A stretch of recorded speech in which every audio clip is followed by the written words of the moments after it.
અને મનુષ્યની ઉંમરમાં જમીન આસમાનનું અંતર. જોવામાં આવે તો મનુષ્ય પાસે સમય છે જ નહીં, કારણ કાળ ચક્ર સ્વયં ભ્રમીમ.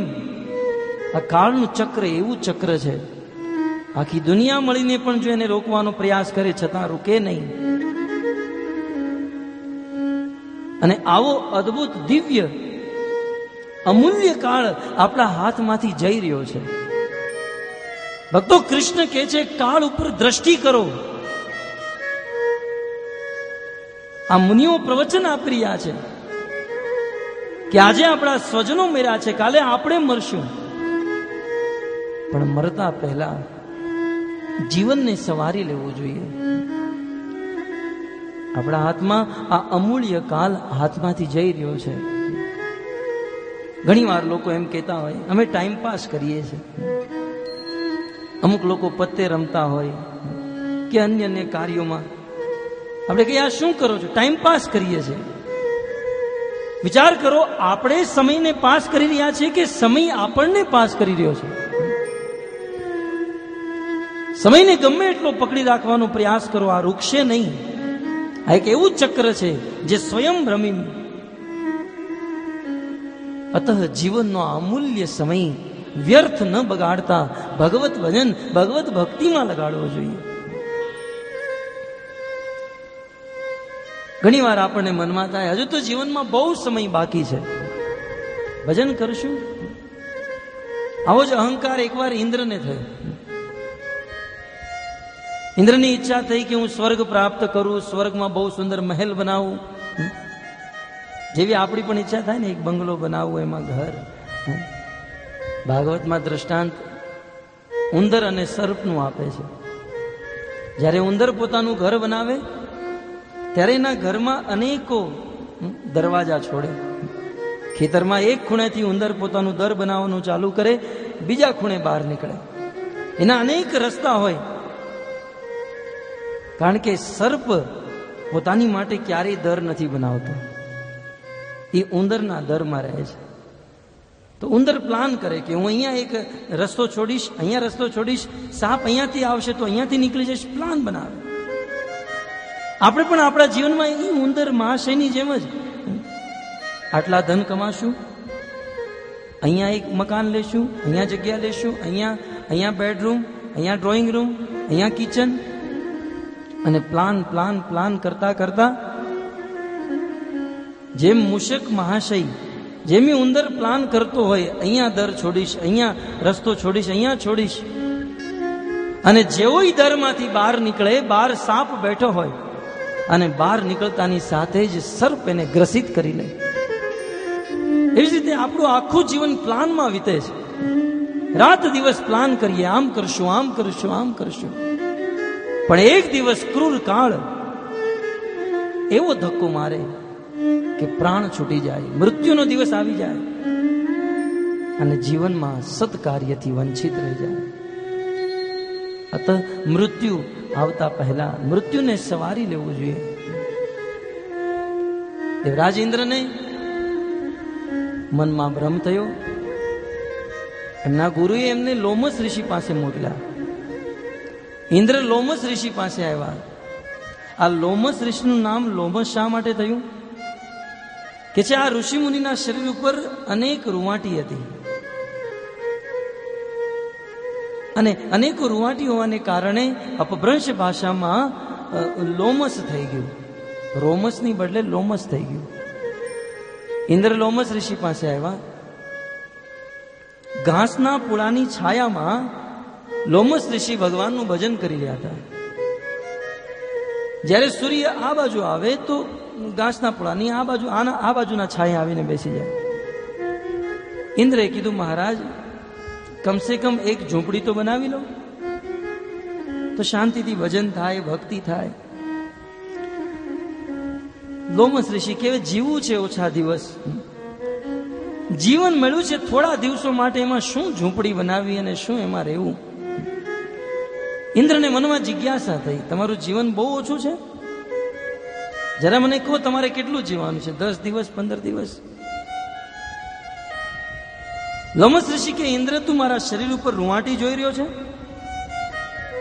આ મારા શરીર ઉપર જેટલા વાળ છે, જ્યારે બ્રહ્માજીની આયુ સમાપ્ત થાય, બ્રહ્માજીના 100 વર્ષ પૂર્ણ થાય, ત્યારે મારા શરીરમાંથી એક વાળ ખરે. અને એમ કરતા કરતા જ્યારે મારા શરીરના સમસ્ત વાળ ખરી જાય, ત્યારે મારું મૃત્યુ આવવાનું છે. આટલી દીર્ઘ આયુ હોવા છતાં લોમસ ઋષિ કહે છે કે જીવું છે બહુ ઓછા દિવસ માટે, શું સંસારની ફજેતીમાં ફસવું? અને ક્યાં આપણે જીવન માત્ર 50, 60 કે 100 વર્ષ માટે, અને એનું નિશ્ચિત નથી કે જીવશું, છતાં જીવનમાં કેટલા પ્લાન હોય. ભક્તો, જીવન મળ્યું છે ભજન કરવા માટે. ભગવાન શ્રી કૃષ્ણ ગીતામાં કહે છે, અર્જુન, જે લોકો મારું ભજન કરે છે એની માટે હું શ્યામ સુંદરના રૂપે એની મૃત્યુ સમયે પ્રકટ થઈ એને હું મારા ધામમાં લઈ જાઉં છું. પણ અર્જુન, જે જીવનનો અમૂલ્ય સમય વ્યર્થ વિતાવે, મારા ભજનથી વંચિત રહે છે, એની માટે તો હું કાળનું રૂપ લઈને આવું છું. કાલોસ્મી લોકશય કૃતમ પ્રવૃત્તમ. અને વ્યક્તિનો પતન કરું છું. ભક્તો, કાળની ગતિ ન્યારી છે. સમયની મહિમાને સમજી જીવનનો અમૂલ્ય સમય ભગવાનની ભક્તિમાં વિતાવવો જોઈએ. તો બહુ સુંદર, ભૂતેષુ કાલસ્ય ગતિમ દર્શયન અપ્રતિક્રિયામ. ઋષિ મુનિઓએ બહુ સુંદર સમજાયું કે આ કાળની ગતિને કોઈ રોકી નથી શકતું. અને આજે આપણા સ્વજનો મેળ્યા છે, કાલે આપણે મરશું. યક્ષે યુધિષ્ઠિર મહારાજને 100 પ્રશ્ન પૂછ્યા. એમાંનો એક પ્રશ્ન તો કિમ આશ્ચર્યમ, આ સંસારમાં સૌથી મોટું આશ્ચર્ય શું છે? ત્યારે યુધિષ્ઠિર મહારાજ કહે છે, અહની અહની ભૂતાની ગચ્છંતી યમાલયમ. આ સંસારમાં સૌથી મોટું આશ્ચર્ય એ છે કે આ કાળ કોઈને છોડતો નથી. રોજ અહની, પ્રતિ દિવસ હજારો હજારો લોકો ગચ્છંતી જઈ રહ્યા છે. ક્યાં? યમરાજના દરબારમાં. સંસારમાં રહેવા વાળાના આડોશી પાડોશી, ઉપર રહેવા વાળા, નીચે રહેવા વાળા, સમસ્ત લોકો મરી રહ્યા છે. આપણાથી જે મોટા હતા એ પણ મૃત્યુને પ્રાપ્ત થયા. આપણાથી જે નાના હતા એ પણ એક્સિડન્ટમાં મરી ગયા. છતાં દુનિયામાં સૌથી મોટું આશ્ચર્ય એ છે, શેષા સ્થાવર નિચ્છંતી કિમ આશ્ચર્યમ યત પરમ. સૌથી મોટું દુનિયાનું આશ્ચર્ય એ છે કે વ્યક્તિ જીવનમાં એક વાર પણ વિચાર નથી કરતો કે મારે પણ એકના એક દિવસે મરવાનું છે. જે ઘટના જીવનમાં નિશ્ચિત રૂપે આવવાની છે એ ઘટના વિશે કોઈ વિચાર નથી કરતા. અને જે ઘટના જીવનમાં ક્યારેય થવાની નથી એની માટે રાત દિવસ આપણે મહેનત કરીએ છીએ. અતઃ કાળની ગતિને સમજવી જોઈએ. કાળ કોઈને છોડતો નથી. અને કાળની ગતિને સમજી જીવનને સતમાર્ગ ઉપર દોરવું જોઈએ. ભગવાન શ્રી કૃષ્ણ અનેક ઋષિ મુનિઓ પાંડવો સમેત ધૃતરાષ્ટ્ર, ગાંધારી ઇત્યાદિને સાંત્વના આપે. અને તત્પશ્ચાત સુદ ગોસ્વામી કહે છે, સાધ ઇત્વા જાત શત્રો. ભગવાન શ્રી કૃષ્ણની કૃપાથી યુધિષ્ઠિર મહારાજે એમના ખોયેલા રાજ્યને પુનઃ પ્રસ્થાપિત કર્યું. સ્વમ રાજ્યમ કિત વૈ હૃતમ. દુર્યોધન આદિ દુષ્ટો દ્વારા જે રાજ્ય છીનવાઈ ગયેલું હતું, ભગવાન શ્રી કૃષ્ણની કૃપાથી યુધિષ્ઠિર મહારાજને ફરીથી પ્રાપ્ત થયું. ધાત ઈત્વા સતો રાજ્ય કચ સ્પર્શ હતાયુષ. અને દુષ્ટોનો વિનાશ થયો એનું એક જ કારણ બતાવતા સુદ ગોસ્વામી કહે છે, કચ સ્પર્શ. આ કૌરવોનો વિનાશ ઈ દિવસે થઈ ગયો તો જે દિવસે દુશાસને દ્રૌપદીના વાળ પકડ્યા હતા. કચ સ્પર્શ, કચ્છ માને વાળ, સ્પર્શ. દ્રૌપદીના વાળને સ્પર્શ કરતા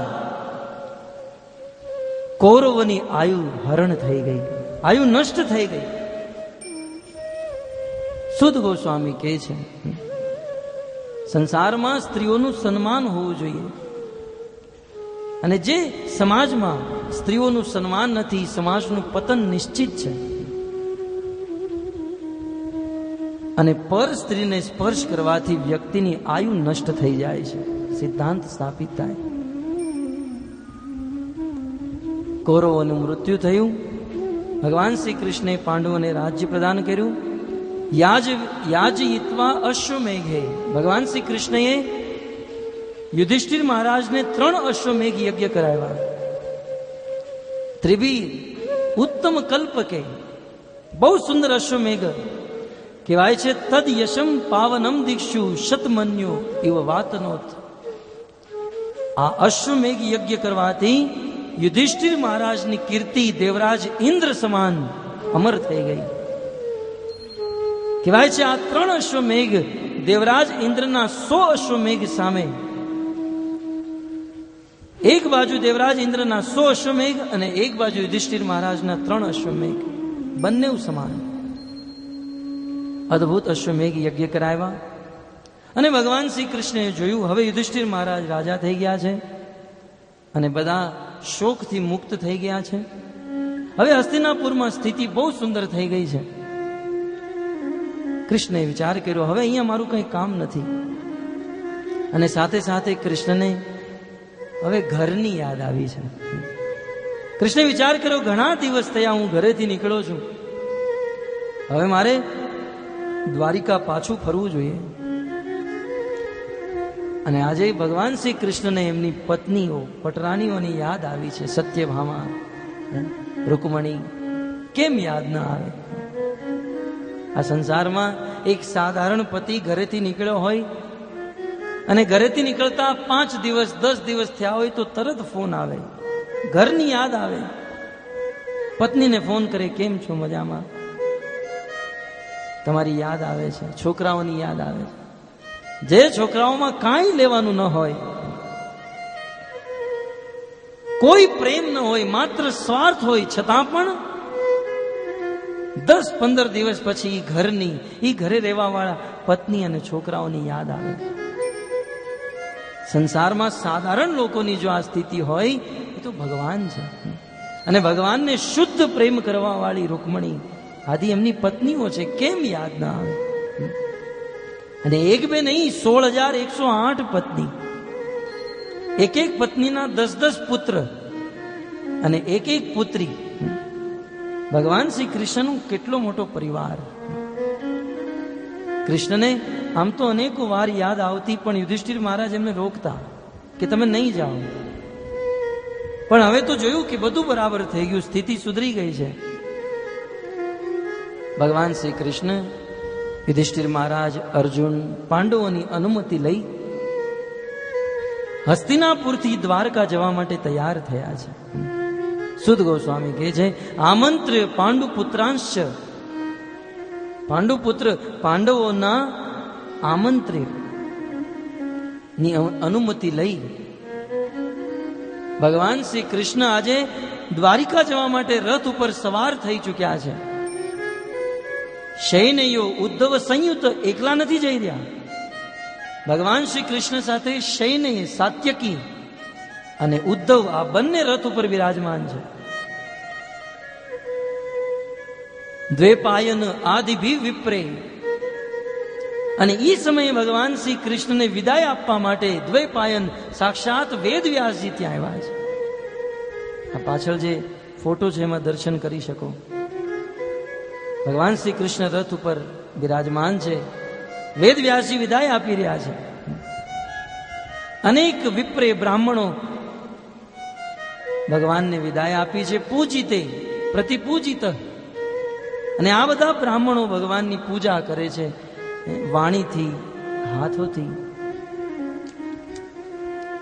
અને એ સમયે ભગવાન શ્રી કૃષ્ણ પણ એ બ્રાહ્મણોની વેદવ્યાસજીની પૂજા કરે, પ્રતિપૂજિત. અને વિશેષ ભગવાન શ્રી કૃષ્ણ દ્વારિકા જવા રથ ઉપર બેસે એની પહેલા દેવી કુંતીના ચરણોમાં પ્રણામ કરે છે. કૃષ્ણ અને દેવી કુંતી વચ્ચે ભગવાન શ્રી કૃષ્ણ વસુદેવજીના પુત્ર હતા અને દેવી કુંતી વસુદેવજીની બહેન હતી. અતઃ દેવી કુંતી ભગવાન શ્રી કૃષ્ણના ફઈ હતા. માં અને પુત્રનો સંબંધ હતો. અતઃ ભગવાન શ્રી કૃષ્ણ દેવી કુંતીને પ્રણામ કરે, દંડવટ કરે અને દેવી કુંતી આશીર્વાદ આપે છે. ચિરાયુ ભવ, મંગલમ ભવ. બેટા, તમારી આયુ લાંબી થાય, તમારું મંગળ થાય, શુભ થાય. જો આ ઇતિહાસની વિલક્ષણ ઘટના. પ્રતિ પૂજિતે સુદ ગોસ્વામી કહે છે કે ભગવાન શ્રી કૃષ્ણ પ્રણામ કરે દેવી કુંતીને અને પ્રણામ કરી રથ ઉપર બિરાજમાન થાય. ભગવાન શ્રી કૃષ્ણ રથ ઉપર બિરાજમાન છે. બસ ગંતુમ કૃતમતી બ્રહ્મન દ્વારિકામ રથમાસ્થિત. ભગવાન શ્રી કૃષ્ણ મુખમાંથી શબ્દ નીકાળે, હે ઉદ્ધવજી, સાત્યકીજી, રથને આગળ ચલાવો. જેવા કૃષ્ણ રથને ચલાવવાનો આદેશ આપે એ જ સમયે ઉપલેદે અભિધાવંતી ઉતરામ ભય વિહ્વલમ.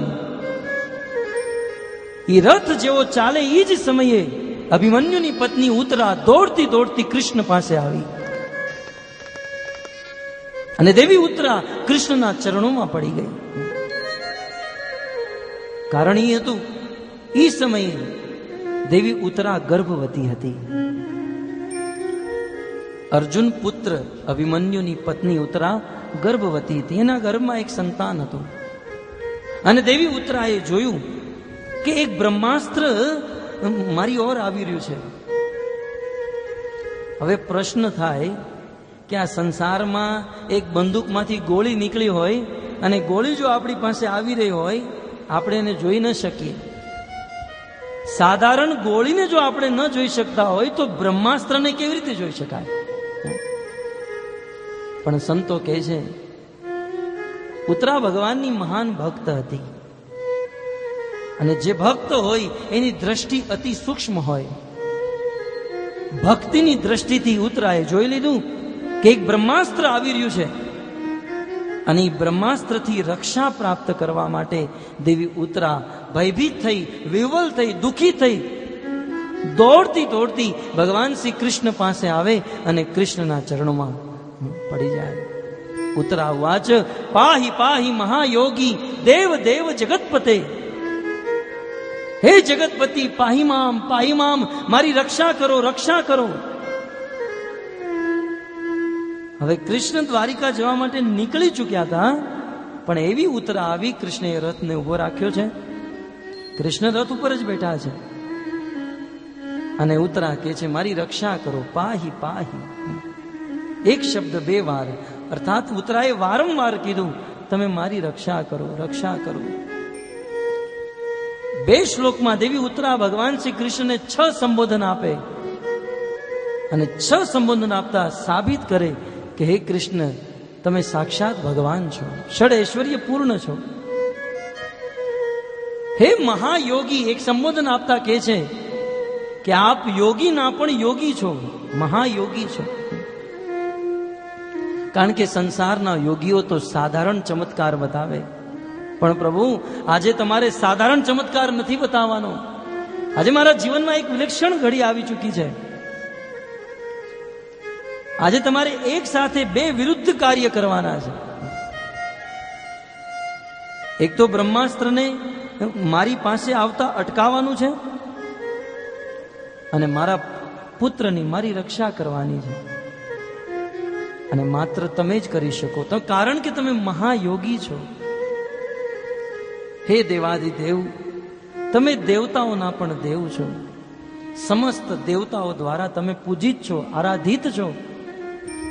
હે જગતપતે, તમે જગતના ઈશ્વર છો.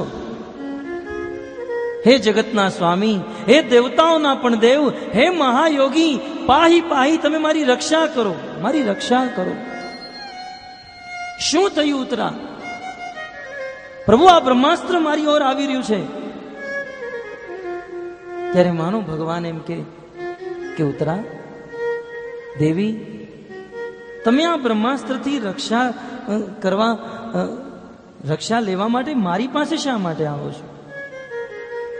હું તો એક ગ્વાળો છું, હું તો વાંસળી વગાડવા વાળો શ્યામ સુંદર શસ્ત્રથી રક્ષા કેવી રીતે કરાવી શકું?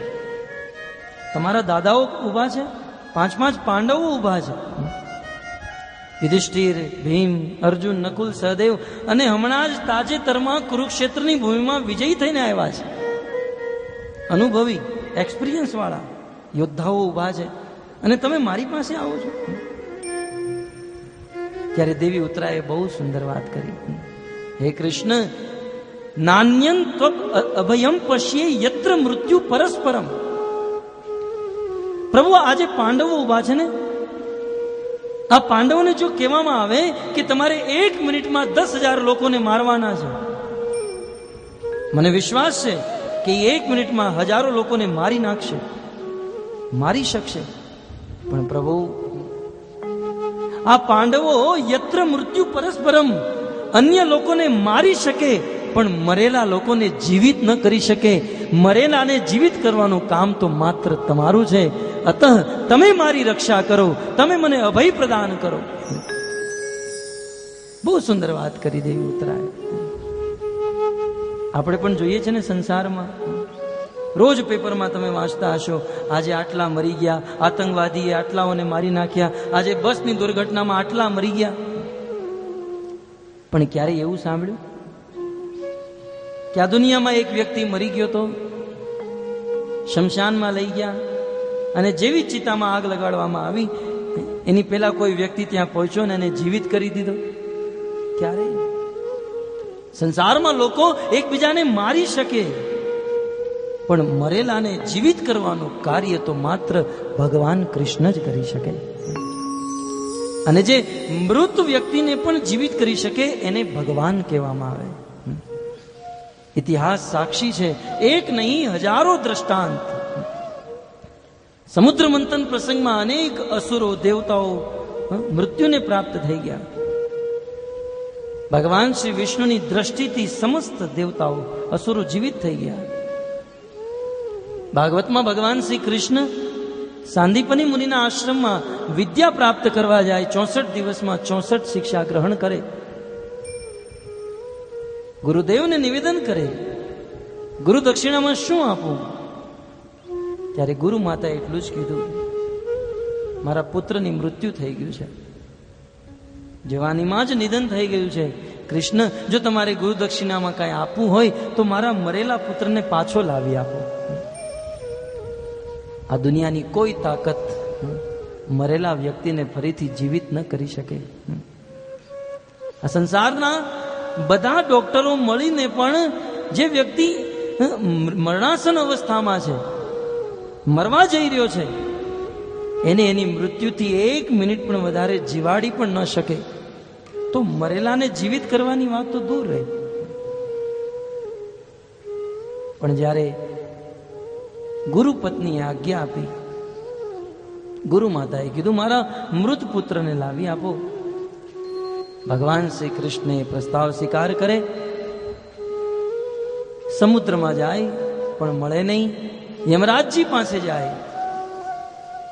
યમરાજજી, ભાગવતમાં આ કથા છે, મારા ગુરુનો પુત્ર તમારે ત્યાં છે? યમરાજજી કે હા. કૃષ્ણ કે મને આપો, હું એને લેવા માટે આવ્યો છું. સ્પષ્ટ ભાષામાં યમરાજજી બોલે છે કે તમારા ગુરુના પુત્રના કર્મમાં લખ્યું છે અહીંયા રહેવાનું.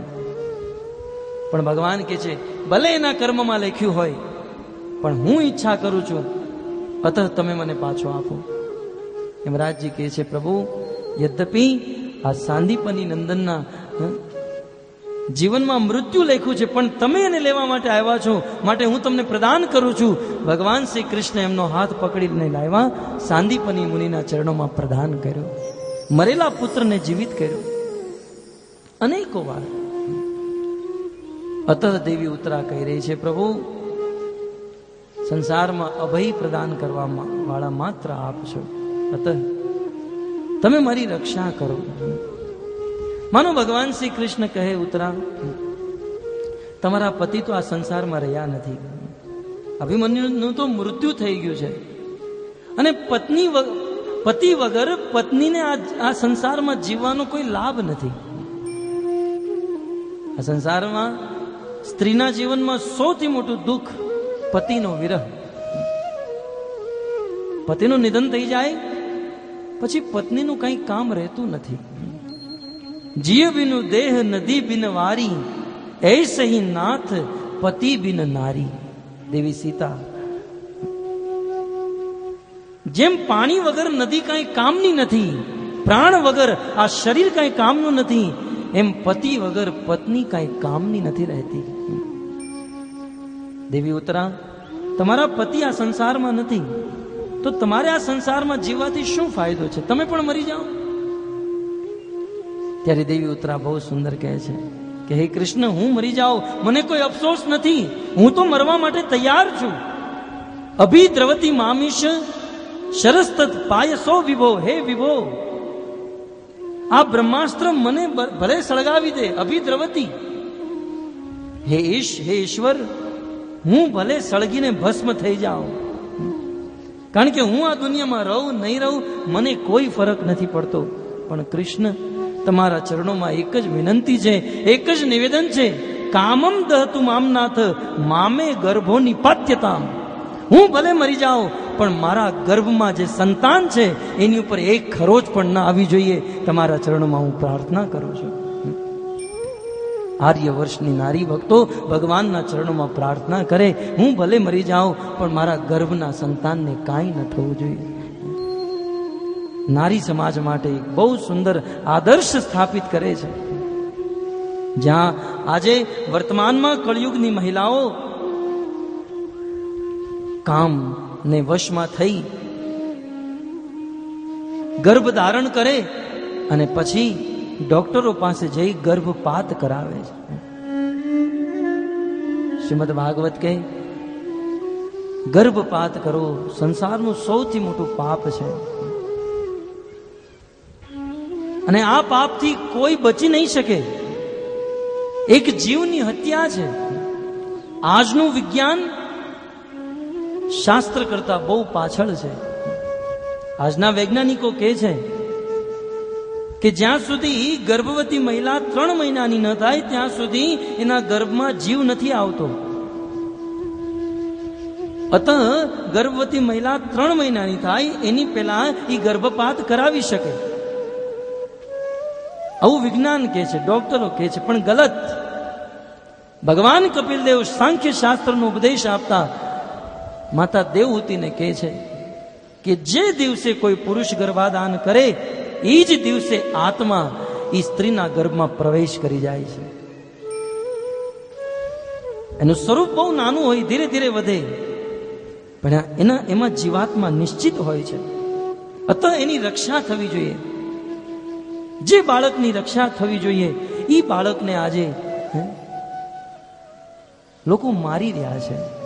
પૈસા આપી આપીને ગર્ભપાત કરાવી રહ્યા છે. અને આજની સરકાર ગર્ભપાત કરવા માટે ડોક્ટરોને લાયસન્સ આપી રહ્યા છે. વાસ્તવમાં આ કાનૂન આંધળો છે. નિશ્ચિત તમે કોઈ પશુને મારો, એક હરણને માર્યું હતું. અમુક દિવસ પહેલા એક વ્યક્તિએ એને 3 દિવસની જેલમાં સજા થઈ. તમે પેપરમાં વાંચ્યું હશે. રાજસ્થાનના જંગલમાં એક હરણને મારવાથી 3 દિવસની જેલ. પણ ગર્ભમાં રહેલા બાળકને મારવાથી જેલ નહીં, પૈસા આપે. ક્યાંનો કાનૂન છે? વાસ્તવમાં આ સંસારના કોઈ વ્યક્તિને મારો તો ફાંસીની સજા થાય. હું તો કહું છું, એકવાર કોઈ વ્યક્તિને મારો તો એની સજા માફ થઈ શકે. કારણ કે સંસારનો વ્યક્તિને કોઈ કદાચ મારવા આવ્યું પણ હોય તો પોતાનો બચાવ તો કરી શકે છે. પણ એ ગર્ભમાં રહેલો બાળક બિચારો પોતાનો બચાવ પણ કેવી રીતે કરે? કસાઈની જેમ જ્યારે એ બાળકને એ ડોક્ટરો મારતા હોય, એનો બચાવ કેવી રીતે થાય? દેવી ઉત્તરા આજે એક આદર્શ સ્થાપિત કરી રહી છે કે હું ભલે મરી જાઉં, અભિદ્રવતી મામી છે, પણ મારા બાળકને કંઈ ના થવું જોઈએ. હે કૃષ્ણ, બસ તમારા ચરણોમાં આટલું જ નિવેદન કરું છું. ભક્તો, ઉત્તરાની ભક્તિ અને ઉત્તરાની પ્રાર્થના સાંભળી ભગવાન શ્રી કૃષ્ણ પ્રસન્ન થયા. સુદ ગોસ્વામી કે ઉપાધાર્ય વચસ્તસ્યા ભગવાન ભક્ત વત્સલ. ભગવાનને બહુ સુંદર ઉપમા આપી, ભક્ત વત્સલ. જે વ્યક્તિ ભગવાન શ્રી કૃષ્ણની ભક્તિ કરે, ભગવાન એના ભક્તને કેવો પ્રેમ કરે કે છે વત્સલ. વત્સલ એટલે વાછરડું. જેમ ગાય એના તાજા વાછરડાની રક્ષા કરે, એમ ભગવાન એના ભક્તની રક્ષા કરે. તમે બધા તો આ દર્શન કર્યું હશે. જ્યારે ગાય વાછરડાને જન્મ આપે ત્યારે એ વાછરડા ઉપર બહુ ગંદકી હોય, અને કદાચ આપણે એ ગંદકીને સાફ પણ કરવા જઈએ તો એ ગાય આપણને નજીક ના આવવા દે. પોતાની જીભથી એ ગંદકીને સાફ કરે, પોતાના વાછરડાને પ્રેમ કરે, અને કદાચ જો તમે એની પાસે જાઓ તો ગાય લાત મારીને તમને બગાડે. જેમ ગાય તાજા વાછરડાને પ્રેમ કરે, એમ ભગવાન એમના ભક્તોને પ્રેમ કરે છે. ભગવાન ભક્ત વત્સલ. ઉત્તરાની ભક્તિને જોઈ અપાંડવ ઇદમ કરતું દ્રોણસ્ત્રમ અબુધ્યત. ભગવાન ઉત્તરાના ગર્ભની રક્ષા કરે. અને ભક્તો એ સમયે ભગવાને જોઈ લીધું કે આ બ્રહ્માસ્ત્રનું સંવહન કોણે કર્યું છે. અત્યાર સુધી ખબર નહોતી આ બ્રહ્માસ્ત્ર કોણે છોડ્યું છે. પણ જ્યારે ઉત્તરાએ પ્રાર્થના કરી, સૌ પ્રથમ ભગવાને જોયું કે કોના દ્વારા બ્રહ્માસ્ત્ર છૂટ્યું છે. ત્યારે ખબર પડી દ્રોણાચાર્યના પુત્ર અશ્વત્થામા દ્વારા બ્રહ્માસ્ત્રનું સંવહન થયું. જ્યારે અર્જુને અશ્વત્થામાને લજ્જિત કરીને છોડી દીધો, અશ્વત્થામા લજ્જિત હોવાને કારણે મનમાં બહુ ક્રોધ થયો, દુઃખ થયું, અને મનમાં વિચાર કરી લીધો હું પાંડવોને જીવતા નહીં છોડું. અથ અશ્વત્થામાએ 5 બ્રહ્માસ્ત્ર 5 પાંડવો ઉપર છોડ્યા છે. અને છતાં એણે વિચાર કર્યો કે આ પાંડવોનો અંતિમ વંશધર, આ કુરુવંશનો વિનાશ કરી નાખીશ. અને આ કુરુવંશનો એક અંતિમ વંશધર જે ઉત્તરાના ગર્ભમાં હતો, 6ઠું બ્રહ્માસ્ત્ર એ ઉત્તરાના ગર્ભ ઉપર. ભગવાને જોઈ લીધું આ અશ્વત્થામા દ્વારા છૂટેલું બ્રહ્માસ્ત્ર છે.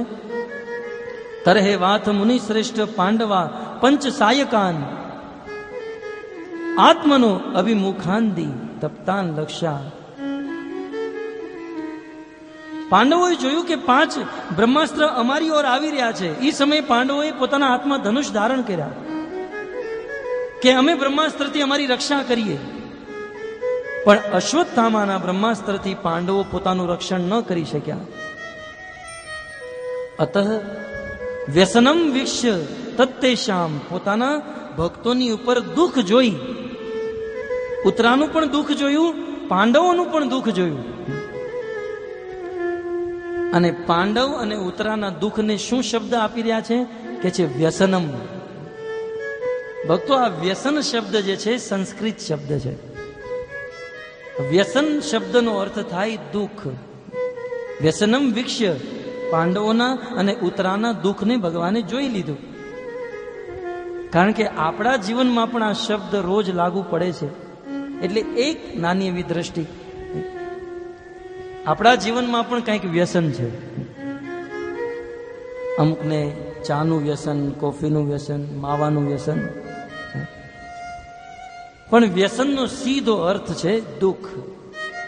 જ્યાં સુધી જીવનમાં વ્યસન હશે ત્યાં સુધી જીવનમાંથી દુઃખ નહીં જાય. અને જીવનમાં જ્યારે વ્યસન આવે ત્યારે શું કરવું? આપણે આપણી ઇન્દ્રિયોથી અનેકો પ્રયાસ કરશું, છતાંય વ્યસન નહીં છૂટે. જો તમે પાંડવોએ પોતાના દુઃખથી મુક્તિ કરવા માટે હાથમાં ધનુષ ધારણ કર્યા, પણ પોતાની શક્તિથી એ મુક્ત ન થઈ શક્યા. અને જ્યારે દુઃખ આવ્યા ત્યારે પાંડવો ભગવાનની શરણમાં ગયા.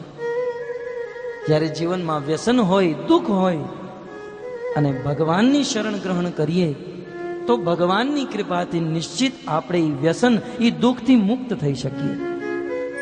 આજે પાંડવો અને ઉત્તરા ભગવાનના શરણોમાં છે. વ્યસનમ વિક્ષ્ય તત્તેષામ, અને એમના વ્યસન, એમના દુઃખને જોઈ અનન્ય વિષયાત્મનામ, ભગવાને જોયું કે આ પાંડવો મારા પરમ ભક્ત છે. અનન્ય ન વિષયામ, આ પાંડવોનું ચિત્ત, આ પાંડવોનું મન અને પાંડવોની બુદ્ધિ મને છોડીને અન્ય કોઈ ઉપર નથી જઈ રહી. ઘણી વાર આપણા મનમાં આ પ્રશ્ન થાય કે કૃષ્ણ પાંડવોની વારંવાર રક્ષા શા માટે કરે છે? વારંવાર અત્યાર સુધી અનેકો વાર કૃષ્ણએ પાંડવોની રક્ષા કરી, અને જ્યારે હસ્તિનાપુરથી દ્વારકા જવા માટે નીકળ્યા ત્યારે પણ રક્ષા કરી. આનું કારણ સુત ગોસ્વામી કહે છે અનન્ય વિષયાત્મનામ. પાંડવોના જીવનનું લક્ષ્ય એકમાત્ર કૃષ્ણ. એમનું ચિત્ત, એમનું મન નિરંતર કૃષ્ણમાં લાગેલું રહેતું. અને ભક્તો, જેનું ચિત્ત કૃષ્ણને છોડી બીજી અન્ય કોઈ વસ્તુમાં નથી જતું, એની રક્ષા સાક્ષાત ભગવાન શ્રી કૃષ્ણ કરે છે. કૃષ્ણને કહેવાની જરૂર નથી પડતી કૃષ્ણ મારી રક્ષા કરો. જેનું ચિત્ત કૃષ્ણમાં લાગેલું છે, કૃષ્ણ નિશ્ચિત એની રક્ષા કરશે.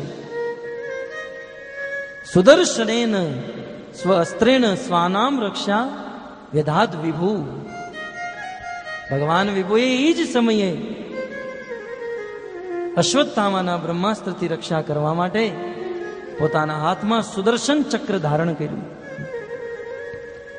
અંતસ્થ સર્વભૂતાનામ આત્મા યોગેશ્વરો હરિ.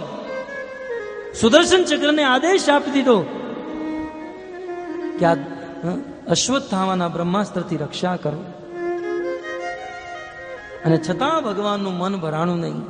કદાચ જો સુદર્શન વિફલ થઈ જાય તો કે છે અંતઃસ્થ, જે ભગવાન સમસ્ત જીવોના હૃદયમાં સ્થિત છે, પરમાત્મા યોગેશ્વરો હરિ, જે સમસ્ત યોગોના ઈશ્વર છે, યોગ યોગેશ્વર હરિ, જે સમસ્ત લોકોના દુઃખોને હરે છે, સ્વમાયયા વૃણોદગર્ભમ વૈરાટ્યા કુરુતંતવે. એ ભગવાન શ્રી કૃષ્ણે પોતાની માયાથી ઉત્તરાના ગર્ભમાં પ્રવેશ કર્યો, અને ઉત્તરાના ગર્ભમાં પ્રવેશ કરી એ ઉત્તરાની સંતાન ઉપર એક કવચની જેમ ઉભા રહી ગયા અને રક્ષા કરી. કહેવાય છે ભગવાન ચતુર્ભુજ રૂપે બહાર ઉભા છે, અને દ્વિભુજ રૂપે સુદર્શન ચક્ર અને ગદા લઈ ઉત્તરાના ગર્ભમાં પ્રવેશ કરે છે. ચારે બાજુથી ભગવાને ઉત્તરાના ગર્ભની રક્ષા કરી. યદ્યપિ અસ્ત્રમ બ્રહ્મ શિર, ભગવાનની મહાનતા બતાવતા કહે છે કે યદ્યપિ આ બ્રહ્મ શિર, શિર માને બાણ, આ બ્રહ્માસ્ત્રને વિફળ કરવું મુશ્કેલ છે, કારણ કે અમોઘમ ચ અપ્રતિક્રિયમ. આ બ્રહ્માસ્ત્રની અપ્રતિક્રિયા કોઈ છે જ નહીં. કારણ કે એક સંતનું કહેવું છે, બ્રહ્માજીના 5 મુખ છે, 4 મુખોમાં 4 વેદોનું જ્ઞાન, અને 5મા મુખમાં આ સંસારના જેટલા પણ શસ્ત્રો છે એ શસ્ત્રોના વિધાનનું જ્ઞાન. બ્રહ્માજીના 5મ મુખેથી આ શસ્ત્ર નિર્માણ થયું, માટે આ શસ્ત્રનું નામ થયું બ્રહ્માસ્ત્ર. અને આ બ્રહ્માસ્ત્રની વિશેષતા આપતા સુદ ગોસ્વામી કહે છે અમોઘમ, અમોઘ બાણ હતું આ, અને કોઈ વિફલ ન કરી શકે.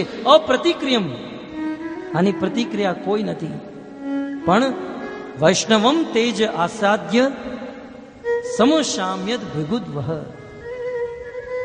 હે શૌનકજી, પણ સુદર્શન ચક્રના તેજથી એ ક્યારે પણ વિફળ ન થનારું બ્રહ્માસ્ત્ર સુદર્શનના તેજથી વિફળ થઈ ગયું. મા મનસા હેત આશ્ચર્ય. બોલે એ કેમ બની શકે? બ્રહ્માસ્ત્ર 6 બ્રહ્માસ્ત્ર વિફળ થઈ ગયા, હોઈ ન શકે. ત્યારે સુત ગોસ્વામી કહે છે આશ્ચર્ય કરવાની જરૂર નથી. મા મનસા, તમે આશ્ચર્યચકિત નહીં થતા, કારણ કે જે ભગવાને આ બ્રહ્માસ્ત્રને વિફળ કર્યું છે એ ભગવાન આશ્ચર્યના પણ આશ્ચર્ય છે. સર્વ આશ્ચર્યમયશ્ચુતે આ ભગવાન અચ્યુત, આ ભગવાન શ્રી કૃષ્ણ આશ્ચર્યના પણ આશ્ચર્ય છે. આ ક્યારે, ક્યાં અને શું કરી નાખે એનું કોઈ નિશ્ચિત નથી. શાસ્ત્રએ, શ્રુતિએ ભગવાનને આશ્ચર્ય કીધા છે. ભગવાન ચાહે તો સમુદ્રમાં પણ આગ લગાવી શકે. ભગવાન ચાહે તો અમૃત દ્વારા કોઈને મારી શકે, અને ભગવાન યદી ચાહે તો વિષ પીવરાવી કોઈને જીવાડી શકે. જે આશ્ચર્યનો પણ આશ્ચર્ય છે એવા આશ્ચર્યમય ભગવાન દ્વારા બ્રહ્માસ્ત્રને વિફલ કરવામાં આવ્યું છે. જે ઇદમ માયયા દેવ્યા સૃજત વ્યતિ હંત્યજ. આ ભગવાનની માયા તો બ્રહ્મ તેજો વિનિર્મુક્તે અજય સહ કૃષ્ણયા. બ્રહ્મ તેજથી અશ્વત્થામાના બ્રહ્માસ્ત્રથી ભગવાને રક્ષા કરી. પાંડવો નિર્ભય થયા. દેવી ઉત્તરા પ્રસન્ન થઈ, ભગવાનને પ્રણામ કર્યા. અને હવે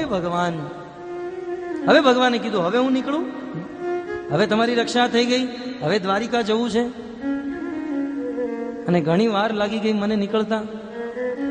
જેવા ભગવાન શ્રી કૃષ્ણ દ્વારિકા જવા માટે તૈયાર થાય, સુત ગોસ્વામી કહે છે, પ્રણાભિમુખમ કૃષ્ણમ ઇદમાહ પૃથા સતી. કૃષ્ણનો રથ જેવો ચાલવા જાય એ જ સમયે રાજા પાંડુની પુત્રી, પાંડવોની માતા પૃથા, દેવી કુંતી ભગવાન શ્રી કૃષ્ણની પાસે આવે અને કૃષ્ણના ચરણોમાં પ્રણામ કરે અને કૃષ્ણના રથને રોકી લે છે. ભક્તો, દેવી કુંતી કૃષ્ણ પાસે આવે છે અને કૃષ્ણ પાસે આવી સૌ પ્રથમ નમસ્યે ત્વમ આદ્યમ પુરુષમ. સૌ પ્રથમ દેવી કુંતી ભગવાન શ્રી કૃષ્ણને પ્રણામ કરે છે. ઇતિહાસની અત્યંત વિલક્ષણ ઘટના. ભક્તો, બુદ્ધિથી થોડો વિચાર કરો કે 5 મિનિટ પહેલા ભગવાન શ્રી કૃષ્ણ જે પોતાની માં સમાન ફઈને પ્રણામ કર્યા હતા, અને એ ફઈએ પુત્ર સમાન કૃષ્ણને આશીર્વાદ દીધા, ચિરંજીવી ભવ, મંગલમ ભવ. માં સમાન જે ફઈ છે, જેને આશીર્વાદ દીધા છે, એ 5 મિનિટ પછી કૃષ્ણના ચરણોમાં પ્રણામ કરી રહ્યા છે. આશ્ચર્યમય વાત. ભક્તો, આ ચીજને સમજવા માટે શાસ્ત્રનો એક સિદ્ધાંત આપણે સમજવો પડશે કે 5 મિનિટ પહેલા જે માતાના સ્થાને છે, જે કૃષ્ણને આશીર્વાદ આપી રહ્યા છે, અને 5 મિનિટ પછી હૃદયમાં એવો કયો ભાવ ઉત્પન્ન થયો કે જેનાથી સ્વયં કૃષ્ણના ચરણોમાં પ્રણામ કરી રહ્યા છે. ભક્તો, ભગવાન શ્રી કૃષ્ણની ભક્તિ બૃહદ છે અને કૃષ્ણની ભક્તિના અનેક ભાવ, અનેક વિકારો છે. પણ ભગવાન શ્રી કૃષ્ણને કઈ ભક્તિ ગમે છે? કે છે ભગવાન શ્રી કૃષ્ણને ભય ભક્તિ કે વિધિ ભક્તિ નથી ગમતી. સ્વયં કૃષ્ણ કહે છે, સકલ સંસાર કરે મોર વિધિ ભક્તિ. પ્રાય 90% સંસારના લોકો ભગવાનની શરણમાં શા માટે જાય છે? અમુક લોકો ભગવાનના શરણોમાં જાય કારણ કે અમે સંસારના દુઃખોથી દુઃખી છીએ, અમે સુખી થઈ જશું, માટે કૃષ્ણના શરણોમાં. અને પ્રાય સંસારના લોકો પાપોથી મુક્ત થવા માટે, નરકથી બચવા માટે, યમરાજના ભયથી મુક્ત થવા માટે ભગવાનની શરણમાં જાય. તો આ પ્રેમા ભક્તિ નથી. આ ભક્તિની પાછળ કંઈક સ્વાર્થ છે. ભયથી મુક્ત થવાનો, સંસારની કંઈક વસ્તુ પ્રાપ્ત કરવાનો. ભગવાન કહે છે કે મને આ ભય ભક્તિ પસંદ નથી, મને તો પ્રેમા ભક્તિ પસંદ છે. જે લોકો મારી સાથે પ્રેમ કરે, મારી સાથે સંબંધ જોડે, અને મારી સાથે સંબંધ જોડી અને જે મને પ્રેમ કરે, એ પ્રેમ ભક્તિને હું પસંદ કરું છું. અહીંયા સુધી કૃષ્ણદાસ કવિરાજ ગોસ્વામી કહે, કૃષ્ણને કોઈ ભગવાન કહે તો કૃષ્ણને એટલું બધું નથી ગમતું કે આ ભગવાન શું છે. પણ એ કૃષ્ણને કોઈ પોતાનો સખા કહે કે આ તો મારા સખા છે, આ તો મારો પુત્ર છે, આ મારા પ્રિયતમ છે, આ મારા મિત્ર છે. જ્યારે કૃષ્ણ સાથે કોઈ સંબંધ જોડે ત્યારે કૃષ્ણને અત્યંત આનંદની અનુભૂતિ થાય છે. કૃષ્ણ એ ભક્તને બહુ પ્રેમ કરે. જે ભક્ત કૃષ્ણને પોતાના સમજે, પોતાના સંબંધી માને, કૃષ્ણ સાથે સંબંધ પ્રસ્થાપિત કરે. અતઃ ભક્તો, કૃષ્ણ સાથે સંબંધ હોવો જોઈએ અને સંબંધ જોડી કૃષ્ણને પ્રેમ કરવો જોઈએ. અને કૃષ્ણને કોઈ ભગવાન કહેતું હોય તો એ કોઈ મોટી વાત નથી. કૃષ્ણ તો ભગવાન કેવા જ પડે, એ તો છે જ ભગવાન. પણ શ્રેષ્ઠ વાત તો એ છે કૃષ્ણ આપણા શું છે. ભક્તો, આપણે બધા ભગવાનના અંશ છીએ અને કૃષ્ણના અંશ હોવાના નાતે આપણો ભગવાન સાથે કંઈક સંબંધ છે. હવે ભગવાન સાથે આપણો શું સંબંધ છે, અજ્ઞાનને કારણે આપણે ભૂલી ગયા છીએ. પણ આપણો કૃષ્ણની સાથે કંઈક સંબંધ છે. પિતા પુત્રનો વાત્સલ્ય સંબંધ, માધુર્ય સંબંધ, સાખ્ય સંબંધ, કંઈક સંબંધ છે. બસ એ સંબંધને જોડી જો કૃષ્ણની ભક્તિ કરવામાં આવે તો નિશ્ચિત કૃષ્ણ પ્રસન્ન થાય. અને કૃષ્ણને વારંવાર ભગવાન ભગવાન ભગવાન કહેતા રહો. એટલો આનંદ. માની લો તમે કોઈના ઘરે ગયા હોય, એ ઘરે બે જણા બેઠા હોય, કોઈ પૂછ્યું આ કોણ છે, તો કે આ અમારા મનુષ્ય આવ્યા છે. કદાચ હું અહીંયા પ્રવચનમાં કહું કે અહીંયા મનુષ્ય બહુ સારા છે, ફલાણા મનુષ્ય સ્ટેજ ઉપર આવે અને ઉપહાર ગ્રહણ કરે, સારું લાગે? કારણ કે મનુષ્ય તો બધા છે જ, પણ આપણા શું છે? આ મારા મિત્ર છે, આ મારા પિતા છે, આ મારો પુત્ર છે. આ સંબંધને જે છે, સંબંધ દ્વારા પ્રેમ ઉત્પન્ન થાય. અત ભગવાન સાથે સંબંધ જોડીને જો ભક્તિ કરીએ તો પ્રેમનો પરિમાણ વધી જાય. આ સંસારમાં સંબંધ મુખ્ય, પ્રેમ ઉત્પન્ન કરવા વાળો સંબંધ છે. તમે ઘણી વાર તમારા પુત્ર કે પૌત્રને હાથમાં લઈ મંદિરમાં જતા હશો, ભગવાનના દર્શન કરતા હશો. એ હાથમાં પોતાના બાળકને ઉપાડ્યો હોય અને એ સમયે આપણે ભગવાનને જોતા હોઈએ, દર્શન કરતા હોઈએ, પણ એ સમયે હૃદયે હાથ રાખીને પૂછજો કે જેટલું ધ્યાન આપણા પુત્રમાં છે એટલું ભગવાનમાં છે નથી. કેમ? જેટલી સેવા, જેટલો ભાવ, જેટલો આદાન પ્રદાન આપણા પુત્ર સાથે છે એટલું ભગવાન સાથે છે નથી. કારણ કે આ પુત્ર સાથે મારો સંબંધ છે અને ત્યાં કોઈ સંબંધ નહીં. સંબંધ દ્વારા પ્રેમ ઉત્પન્ન થાય. ઘણી વાર આપણો પુત્ર આપણા ખોળામાં હોય, ક્યારેક ખંભે બેસાડ્યો હોય અને પેશાબ કરી ગયો હોય તો પિતાને એટલી બધી ઘૃણા ન થાય. મારા ગુરુ મહારાજ કે અમુક પિતાને તો એમ લાગે કે આ તો ગંગા જળનો છિડકાવ થયો, થોડી પણ ઘૃણા ઉત્પન્ન ન થાય. અને પાડોશીનો પુત્ર બિલ્ડિંગના કમ્પાઉન્ડમાં જો પેશાબ કરતો, એ છી આને ઘરે લઈ જાઓ કોક. કેમ? ત્યાં પણ એક પુત્ર હતો જે ખંભા ઉપર બેસીને પેશાબ કર્યો, છતાં તકલીફ ન થઈ, અને ઓલો કમ્પાઉન્ડમેન્ટમાં ઉભો પેશાબ કરે છે, તમને તકલીફ થઈ. કારણ કે ઓલો મારો છે અને આ બીજાનો છે, એની સાથે મારો સંબંધ છે. ફક્ત આ સંબંધ દ્વારા પ્રેમ ઉત્પન્ન થાય. કૃષ્ણ સાથે જ્યારે આપણે સંબંધ જોડીએ ત્યારે પ્રેમ વધી જાય છે. અને સંતોનું તો માનવું છે કે કૃષ્ણ સાથે સંબંધ જોડ્યા વગર જો તમે પ્રેમ કરો, ભક્તિ કરો, તો એ ભક્તિનું પૂરેપૂરું ફળ નથી મળતું. સંબંધ જોડ કે ભજન કરો. એકવાર એક વ્યક્તિ એક નર્તકી સાથે, નૃત્યાંગના સાથે 10 વર્ષનો સંબંધ, પછી પરિવારના કહેવાથી એણે એક સારી સ્ત્રી સાથે વિવાહ કરી લીધા. વિવાહ કરીને જેવા ઘરે આવ્યા, ઘરે પહોંચતાની સાથે જ એ વ્યક્તિને, વરરાજાને હાર્ટ એટેક આવી ગયો.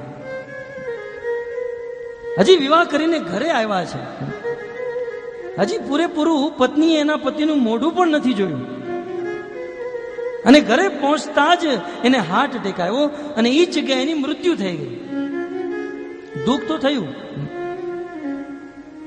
પણ પતિનું નિધન થઈ ગયું. પતિની જેટલી પણ સંપત્તિ હતી આ બધી સંપત્તિ એના પત્નીના નામે કરવામાં આવી. પણ એ સમયે ઓલી નૃત્યાંગના નર્તકીને ખબર પડી. એ દોડતી દોડતી આવી કે આ ધન ઉપર, આ સંપત્તિ ઉપર મારો અધિકાર છે. કેમ? કારણ કે આ પુરુષનો મારી સાથે 10 વર્ષથી સંબંધ હતો. 10 વર્ષથી અમે મળતા હતા. પણ એણે બહુ મહેનત કરી, પ્રયાસ કર્યો, છતાં એ સંપત્તિ નૃત્યાંગનાના નામે ન થઈ. કારણ કે ભલે 10 વર્ષથી એ નૃત્યાંગના સાથે એનો વિહાર હતો, એનો સંગ હતો, પણ સંબંધ તો એની પત્ની સાથે હતો. એક દિવસનો સંબંધ, પણ પતિની બધી સંપત્તિ એને પ્રાપ્ત થઈ ગઈ. ભક્તો, સંબંધ મુખ્ય છે. ઘણીવાર આપણે 10 વર્ષ 15 વર્ષથી ભક્તિ કરતા હોઈએ અને છતાંય ભગવાન સાથે કોઈ પ્રેમ ન હોય, સંબંધ ન હોય, તો આ ભક્તિનો પૂરેપૂરું ફળ, લાભ પ્રાપ્ત થતો નથી. અતઃ ભગવાન સાથે સંબંધ હોવો જોઈએ. અને ભગવાન ચૈતન્ય મહાપ્રભુ આ જ વસ્તુ બતાવવા માટે પૃથ્વી ઉપર પ્રકટ થયા અને સંસારમાં પ્રકટ થઈને કીધું, સખા શુદ્ધ જ્ઞાને કરે સ્કંદે આરોહણ. મને કોઈ ભગવાન કે ઓમ જય જગદીશ રે કરીને મારી કોઈ પૂજા કરે, મને એમાં એટલો આનંદ નથી જેટલો આનંદ મને મારા સખાઓ સાથે આવે છે. અને સખાઓ સાથે રમત ગમત કરતા કરતા ક્યારેક સખાઓ મને પાડી દે, મારી પીઠ ઉપર બેસી જાય. તુમી કોણ બળ લોક તુમી આમી સમ.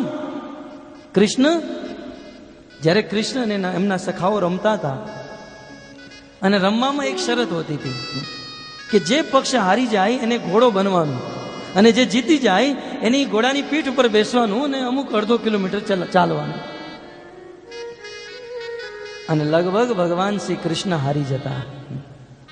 કૃષ્ણ હારી જતા તો કૃષ્ણની ટીમમાં જેટલા પણ બાળકો હતા એ બધા ઘોડો બની જતા, પણ કૃષ્ણ ઘોડો નહોતા બનતા. અને જ્યારે જીતેલી ટીમ કહેતી, કૃષ્ણ ચલો ઘોડો બનો.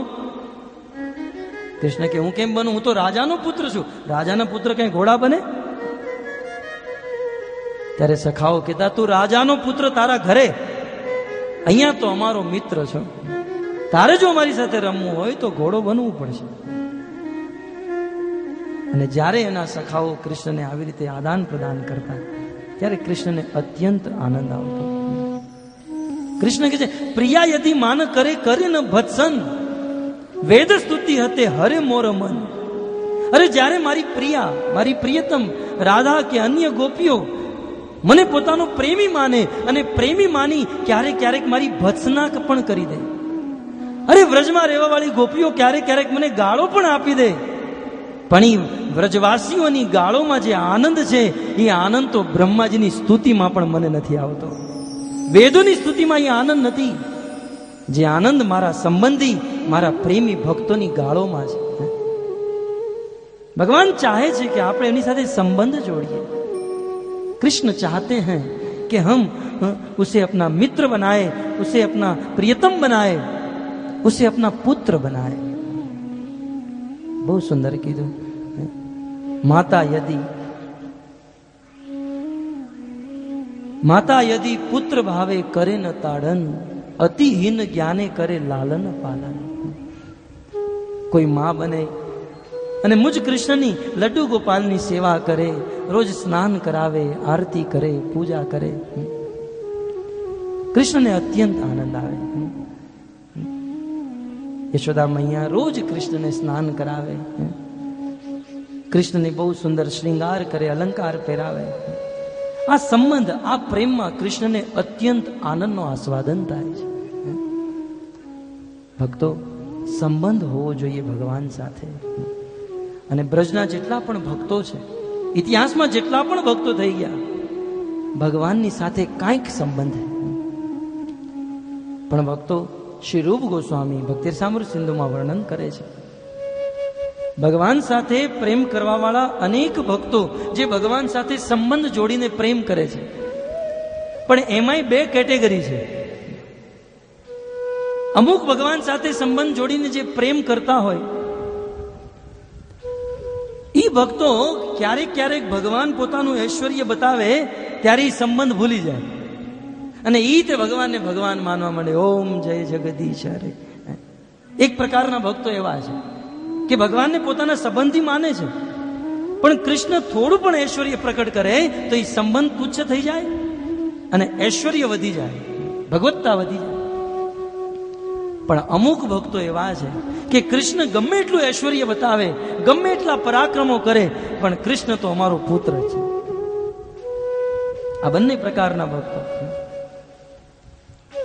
દ્વારિકાના ભક્તો અને મથુરાના ભક્તોનો આ સ્વભાવ છે કે કૃષ્ણનું થોડું પણ ઐશ્વર્ય જોવે તો એ ઐશ્વર્ય દ્વારા ઐશ્વરની આંચ લાગતા સંબંધ ફીકો પડી જાય. આજે દેવી કુંતીને એ જ થઈ રહ્યું છે. દેવી કુંતી કૃષ્ણને પુત્ર માને છે, પણ આજે કૃષ્ણનું ઐશ્વર્ય જોઈ દેવી કુંતીના હૃદયમાં કૃષ્ણ પ્રત્યે ભગવત્તા ઉદિત થઈ, કૃષ્ણ પ્રત્યે પુત્ર ભાવ છુપાઈ ગયો અને ઐશ્વર્ય ભાવ પ્રકટ થઈ ગયો. માટે દેવી કુંતી કૃષ્ણના ચરણોમાં પ્રણામ કરી રહી છે.